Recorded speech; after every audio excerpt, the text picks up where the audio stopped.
il y avait une nuance entre deux affirmations. L'une émanait de Gustav Sebes, le Hongrois, qui disait « peu importe si mon équipe prend 4 buts, l'essentiel c'est qu'elle en marque un 5e ». Et Elenio Herrera de l'Inter de Milan qui lui disait « pour gagner, il faut simplement prendre un but de moins que l'adversaire ».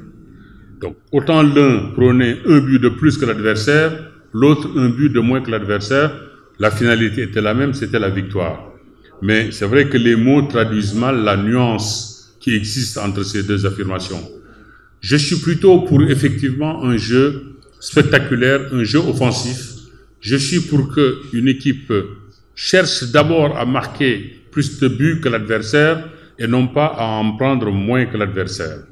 Et j'ai fait une chronique dernièrement dans l'équipe où je disais que, assez paradoxalement, aujourd'hui, on célébrait beaucoup plus les buts qu'on ne prenait pas que les buts qu'on marquait.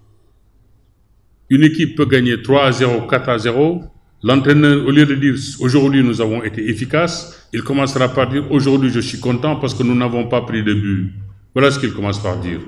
J'ai vu l'équipe de Lyon gagner à Saint-Étienne par 5-0. À la fin du match, le gardien lyonnais disait « aujourd'hui je suis super content parce que nous n'avons pas pris de but ». Alors qu'il venait de marquer 5 buts pour la première fois de l'histoire sur le terrain de Saint-Étienne. Alors, évidemment qu'il y a un parti pris. Mon parti pris, c'est de dire marquer plus de buts que l'adversaire. Mais cela dit, cela ne veut pas dire, comme le suggère Bakary, une passe à 10. Une passe à 10, ce n'est pas du tout un jeu offensif. On peut être très offensif sans jouer. Je veux dire, la passe à 10, c'est se passer la balle, c'est pas ça le vrai. Le jeu offensif est d'abord une philosophie. Et ce n'est pas en procédant à la passe à 10 qu'on acquiert, ou en tout cas qu'on respecte cette philosophie-là. Je n'ai jamais, je dis simplement en ce qui concerne Aliou Cissé parfois, c'est vrai que je suis arrivé parce qu'on lui reprochait son jeu, le jeu de son équipe qui n'était pas séduisant. J'ai dit, évidemment, je suis conscient que le jeu n'est peut-être pas séduisant. Tout le monde n'est pas l'équipe du Brésil de 1970 qui alliait effectivement efficacité et séduction. Mais à choisir, dans un pays surtout comme le Sénégal, autant gagner et après chercher peut-être à plaire. C'est tout ce que j'ai dit.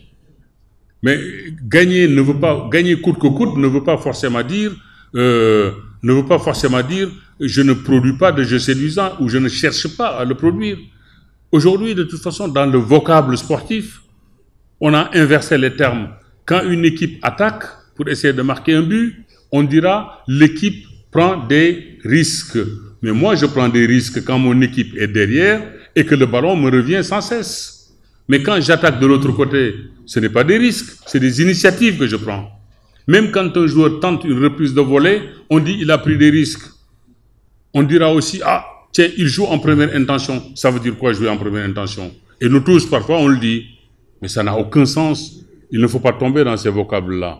Alors c'est pourquoi je dis, aujourd'hui, l'équipe du Sénégal, pour nous tous, je pense que ce qui est atteint, c'est quand même la qualification de la Coupe du Monde. Ce n'est pas rien. Aliou Cissé lui-même, je pense que lui-même, il doit le savoir qu'il doit pouvoir améliorer.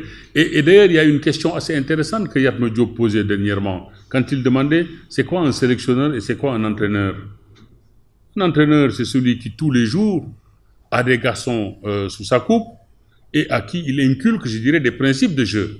Un sélectionneur, c'est celui qui, à un moment donné, essaie de faire le recensement peut-être des meilleurs joueurs que le pays peut compter pour mettre en place une équipe nationale. Il y a toujours une différence. C'est vrai que attendre de la part d'un sélectionneur, je dirais, l'établissement d'une philosophie de jeu, c'est beaucoup plus difficile. C'est beaucoup plus difficile. Parce que le joueur en question, toutes les semaines et tous les jours, est sous la coupe d'un autre entraîneur. Toujours.